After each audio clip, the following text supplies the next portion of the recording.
Ladies and gentlemen, welcome back to another episode of Minecraft Xbox. Today is episode 46, and today is that episode, the episode where we go around and explain what is going on with this iron farm. Now, in the last couple of episodes before the one for the update, we were trying to go and fix what was broken with our iron farm. Now, I've spotted the mistake with big thanks to... I can't remember your name. I'll link your gamer tag in the description below because you were a huge help for coming onto the Xbox and coming onto a creative copy of this world and helping me find what was wrong with my farm. It was the simplest of things. One of the villagers on the outside, one of the detector villagers, was out by one block.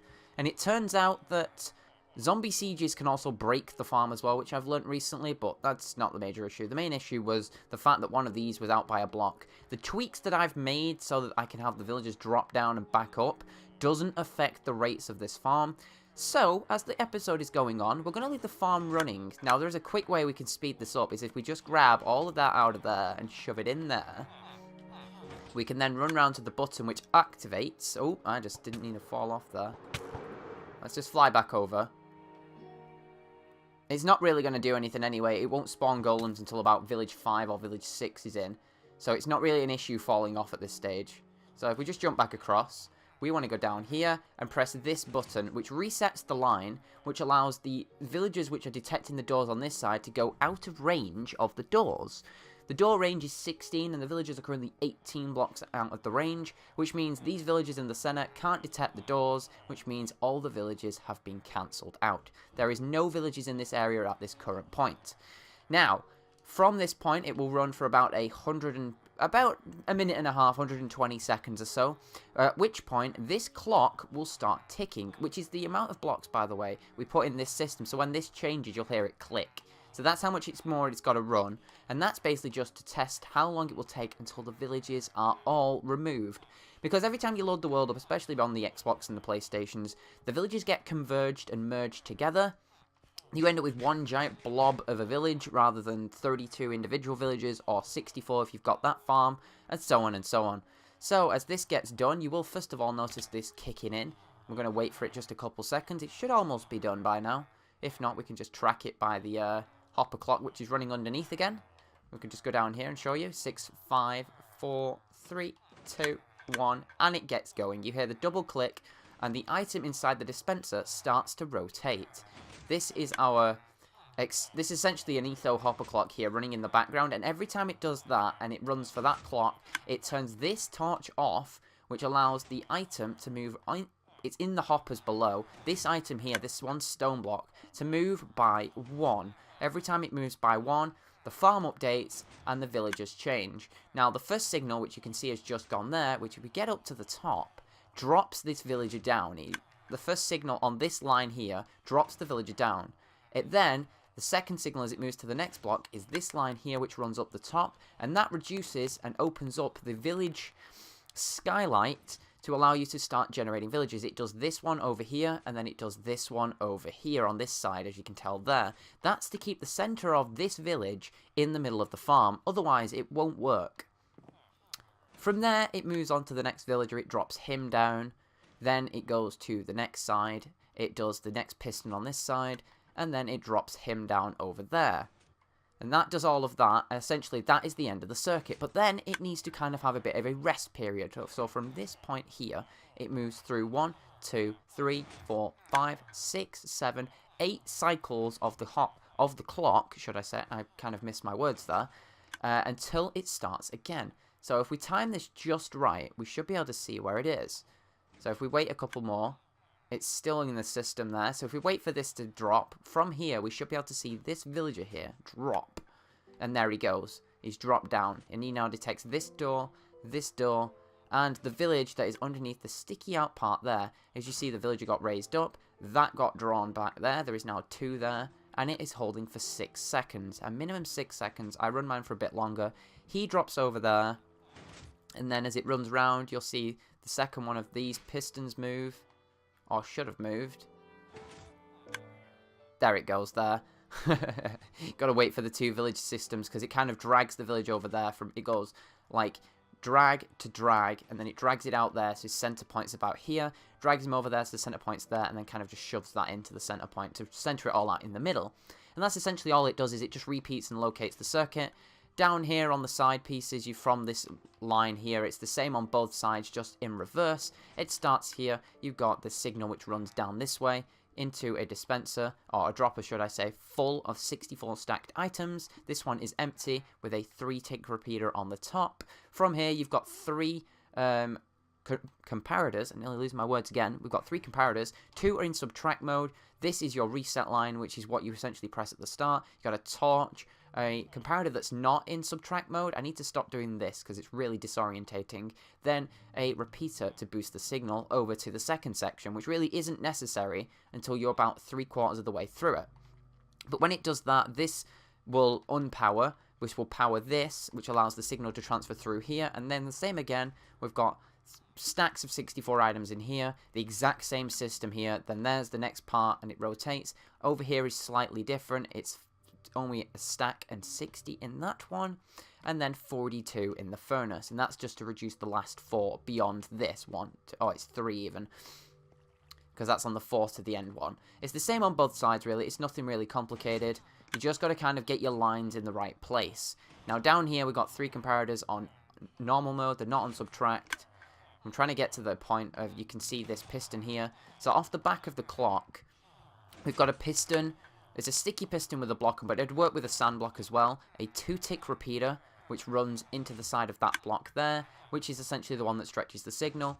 When the reset line is on, this is on, which allows this to rotate it round completely until it gets to here, when it holds it in the final position.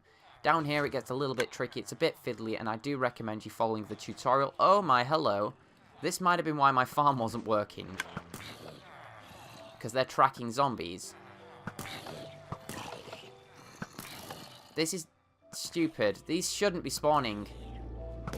This is a zombie invasion. So if we look up, we should be able to spot zombies floating around in the top area here, which is what causes the farm to break. It's a good example, actually. I should be able to spot where the zombies are spawning in the water. For some reason, water isn't spawn-proof, which seems really, really stupid. You'd think that a water source block is spawn-proof. It stops these villagers from detecting the villages, which means I might need to reset the farm. Do you see this? There's 2 villagers there. Let's see if we can knock them out. He's stuck.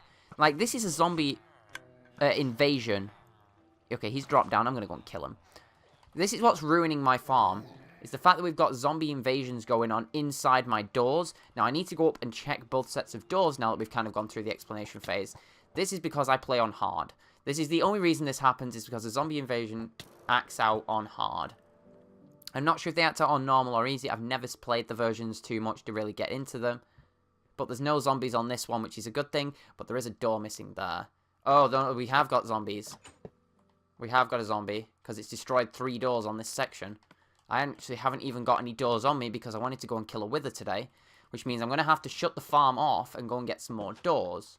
Which is really annoying, because I'm 3 doors short in this section now, which means 2 of the villages won't work, which breaks the entire farm.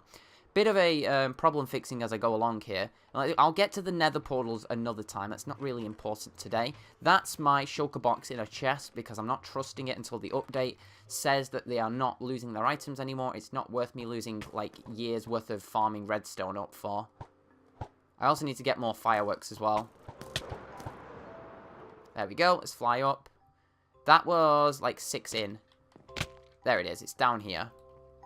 You do have to wonder, though, where the zombie is for this. Because the zombie must have broken the doors to detect the villager in the first place. But then it stopped when it got through these. Which is really strange. You wouldn't think that would happen. So that's all the doors on this side. They're back to front, but that's fine. I don't think the zombie can actually track it more from there. There's actually quite a lot of doors missing. I think this is just because I'm running it on hard. So I'm wondering if the zombie's fallen off when it's gone this way to try and track the villager going back to the center and then died.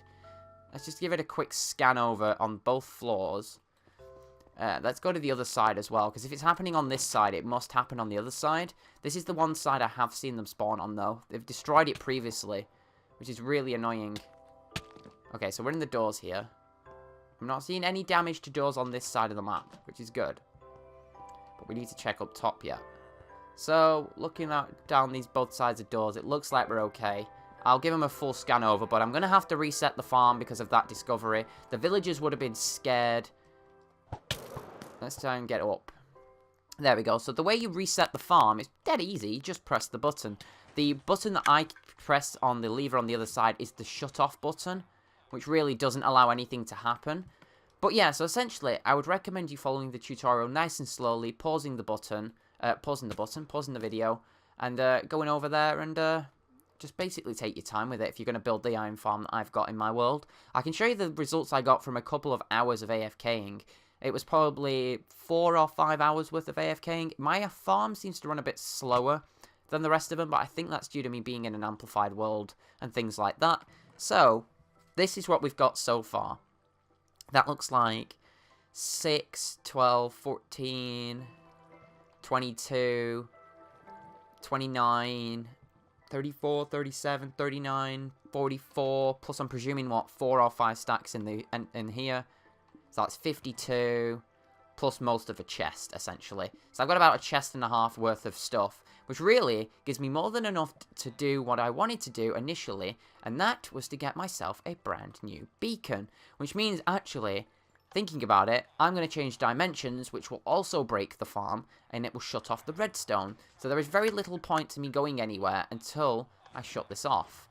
I will come back to this in AFK a little bit later on, and I'll show you the process of how we do that.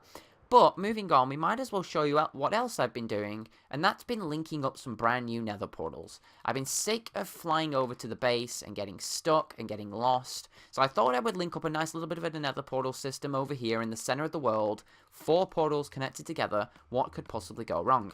Well, it turns out quite a lot can go wrong, really, because I had to shut off all the pre-existing nether portals in my world to get them to start linking up properly. The nearest portal I could actually get through to go back to the main area, the main amplified chunks of my world, was the one where we got the mushroom from, which is a little bit far to fly every time. So let's head over to the base. I need to grab a good chest plate, get rid of my elytra, and I need to grab some stuff while I'm here. Probably going to grab a potion of regen and a potion of healing. I'm going to cheese the wither. I've fought the withers before. I don't really need to fight another wither on camera. We fought one back in episode 19, I think, if I remember correctly. Something along that period of time. I'm looking for my ender chest. Where is my good chest plate is what I'm looking for. Is that the one there? I thought I had a chest plate that had, like, protection on. I guess this is my protection chest plate. Let's put the elytra in the ender chest. I don't want to break them. I can't use the fell winters. I'm going to have to just cheese them in the ceiling. Let's just put that in there. That can go there as well. Nothing else really for me to use. These have actually still got stuff in them. That's why I've not been broken. I only actually got 2 regen potions anyway. But yeah, I've got like 3 stacks of iron in here I can actually start using now. I've got the potential to respawn a dragon. I'm going to take all 3. Why not? I need to leave the beds. The beds can go in there, because otherwise I'll get myself killed. Don't need that. Doors, no. Is there anything in this chest that's useful? Not really. I could probably do with the arrows, just in case. Oh, wait, hang on. Oh, I'm infinity anyway. It doesn't matter. I forgot about that. But yeah, so, don't need the sticky pistons either. I'll just get rid of them out of my inventory. Let's go over here. I haven't died in this world in a while. I don't know why I've put them in there, but they'll do in there. But now I can't fly jump. That's weird. That's really odd. So I've got 8 pork chops. We're going to dig ourselves to the top of the nether.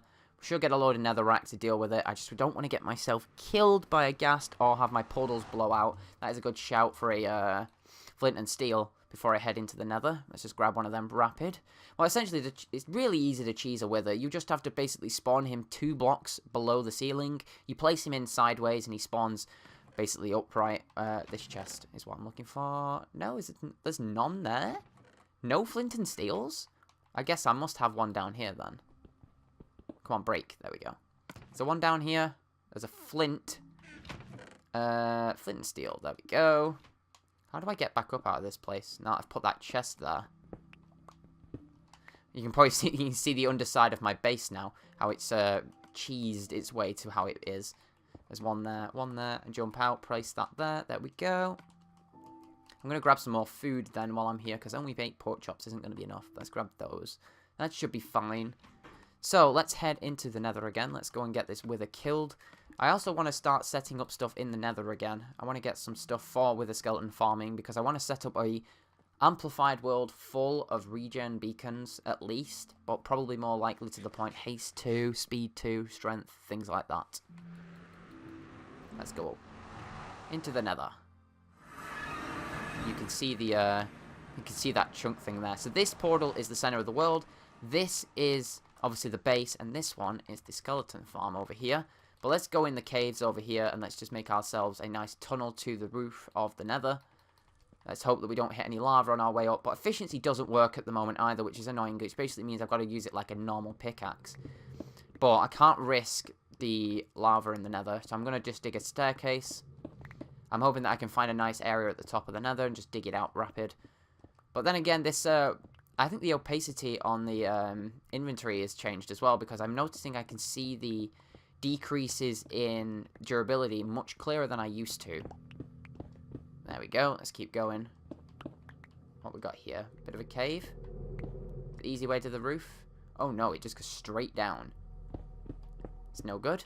Let's keep going. We can't be too far off the roof of the nether. I've been to the roof before.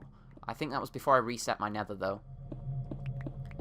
How far is it? Because I thought I was at Y64. I thought the nether was only 128 blocks up. How many stacks we got? Oh, we've only got like a stack and 60. It's 3 per level. So we're almost there. We're probably like 40 blocks up. 45 blocks. Pretty close now. Should be starting to see some bedrock very soon. Plus we can use... There it is. There's bedrock.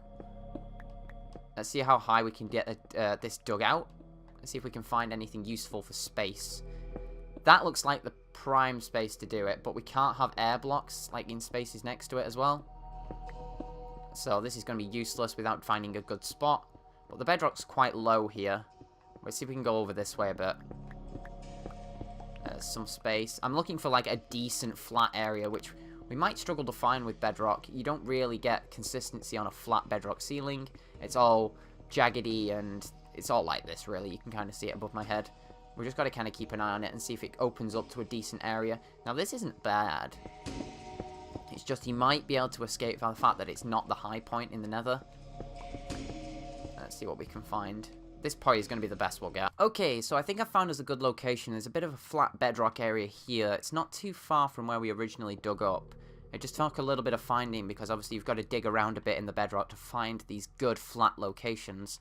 So, if I do this right, we should be able to spawn the wither like this. And then we need 2 air blocks here and here if you want to cheese it. So, if I've done this correctly, he should spawn in the ceiling. Brilliant. So let's stand this side. Fingers crossed.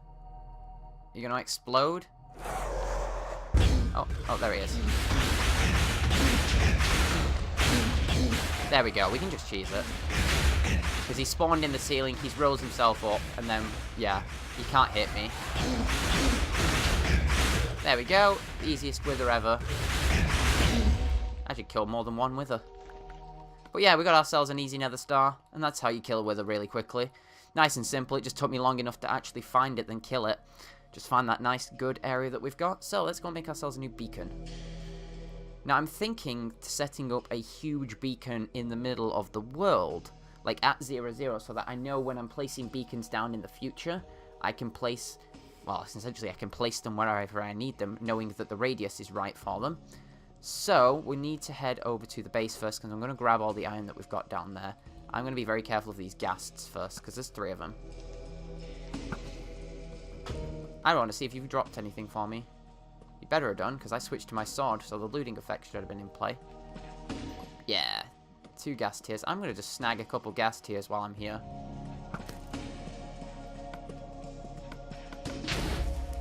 I mean, I can just do that. It's not bothered.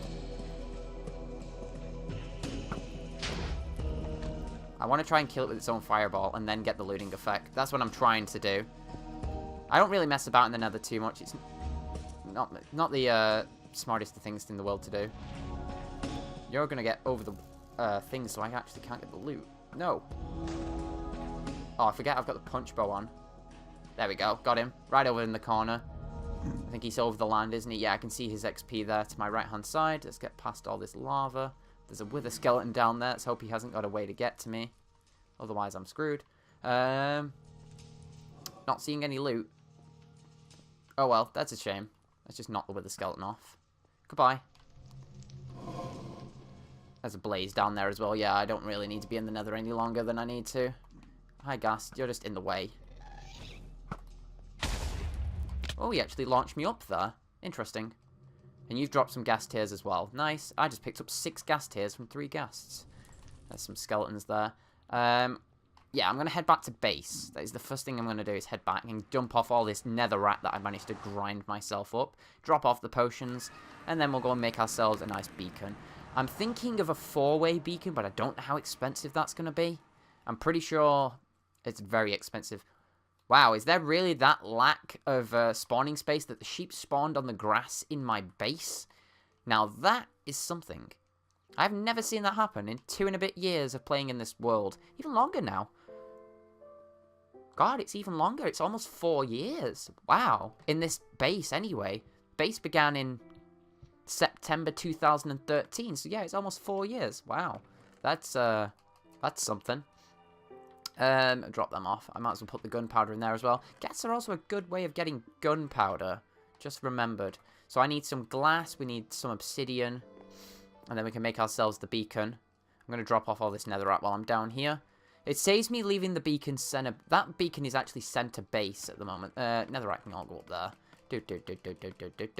There we go. I know I've got glass somewhere. 1, 2, 3, 4, 5. I've got obsidian up by the center portals in my world anyway. So let's grab all that iron that we've got. I'm pretty sure it's not going to be enough for what I need, which is why we're glad that we've got this iron farm now, because now that it works, it means that I can just use iron blocks wherever I want them, really, wherever I need them most. I think I've got about a stack's worth of playing ability here. Total beacons in the world at the moment, I think, is 5 now. There's 1 in the base. There's 1 in the tunnel between the base and the skeleton farm. And there's 1 at the skeleton farm. There's 1 where the castle is up that direction. And that was obviously the new one in my inventory. So yeah, that's 5. We do need to get on with making more, though. I just don't know why I came up this way, because I've taken out the fence post on this area so that I can jump off it now. Oh, yeah, can't jump. Got chest plate on. That's dumb of me. Should have grabbed my elytra so I could fly around a bit quicker. Let's just jump our way across towards the center of the world. Should have gone through the nether portal, really, then, shouldn't I? Should have shown how effective and quick it was, but no. Is my elytra... Did I put it in there? Yes, there it is. And I'll do the quick switch. Put it on my hotbar. Schwoink. There's the chest plate. Easy. I like the fact of the quick switch for armor. It's really nice to use, and it's really easy and to understand as well. Keep getting surprise attacked by creepers from here, from above. I think they keep spawning on stuff. Obsidian. There we go. I'm going to need 3. There we go. Let's make ourselves a beacon. Beacons are there. 3 obsidian, 5 glass. Yep, so I'm thinking, obviously we've got the ladder here. I probably want to put 4 in this area and have 4 beacons shining out the floor. Obviously can't do it on where the... Unless you can do it where the ladder is. I need to find out what shines and what doesn't. So does that shine through a ladder? Probably not. And I need to remember to keep placing and breaking this thing. So even if it doesn't, the first thing we're going to do then is we're going to place things like this. We're going to protect them. So we're going to obviously have to be careful with what we do here. So if we placed 3, like a 3 by 3, does the beacon shine in the corner? It should. Well, it won't do because of the dirt up there. That's a big giveaway as to why it's not working. Yeah. So let's just do a failure of a flight. Get up there and break the center 9 blocks so that we can use it. Nobody's even using this. Oh, we want... Are we... Did I bring that bucket? No. Do I need that water source block? No. Can I just break it anyway? Yes. So I need to remove these blocks. That one, and then those 3. 1, 2, and 3. So obviously you can tell the beacon works. There we go. Jump down, eat some food. So the beacon works in the corner, but does it shine through a ladder? That's the other question. I'm just going to... Oh, no, don't break the obsidian. I need to break the beacon. Does a beacon shine through a ladder? I'm not sure. I don't think so. But just to double check. It won't work there anyway because there's no blocks here yet. So I just put these 3 in. 1, 2, and 3. Does it shine through the ladder? It does. Do I want to walk out of a portal into a beacon, though? Not really. So, despite the best interests, I'm going to keep the beacons in the corners and put some nice fancy colours on them. I'm going to just break my iron blocks that I've saved. So, we need to now transform this into a pyramid shape. Centered on... So, if that's the 5... So, if everything in this area goes round... This is where it gets tricky. You've got to think out what I need. So, a beacon is 3 by 3, 5, 7, 9. But, if this is the top layer, and I want to do multiple beacons at once, which parts of which beacons overlap? Like, if the beacon's there, for example, this is where it's going to get annoying because nothing has mining. So, it's really, really slow. So, if the beacon went here, obviously we'd break that. All the gravel's going to get on my nuisance, so let's just place dirt when we need to. Oh, is it going to do this to the stupid... Let me get in there. Yeah, look, it's as if stuff doesn't work in this version of the game. It's a bit broken. Gravel's a bit annoying to place and break as well. But just give me a second while I figure out what I want to do with this beacon, and I'll show you when I'm done, because I think it's going to be a bit of a slow process digging out this area with my fist. That's taken me almost 10 minutes to dig this thing out, so I'm just looking for a nice colour to decorate our beacon in. I'm thinking for a sort of primary colour, so I'm looking for a red. There we go, there's red there. We can make ourselves some red dye, then we can make ourselves some red glass, and then I can show you what I've done with the beacon. Red glass is there, there we go. And we need the 1, which is annoying. But what I've done is I've made I've filled a pyramid's worth of blocks down here. So imagine this is a center 3 by 3. That's a 5 by 5, but that is actually your top layer. Yeah, you kind of see what I'm getting at. It's one bigger around the rim every single time. I ended up using all the iron blocks that I had in the previous area. Okay, there's a red. I'm just going to put temp blocks in. I'm really not bothered. There we go. There we go. And I'll just probably fill this with red for now then. I've got 8 red. I might as well not waste any more glass until I can put the beacons in. We do actually need to put the beacon on though, which means turning that off, breaking the glass. What should we have this first one to? Probably speed 2 I'd like in this area. Why am I not getting secondary power? I did the right tiered pyramid. Weird. What have I done wrong? Let's break this one because it's not on the beacon itself.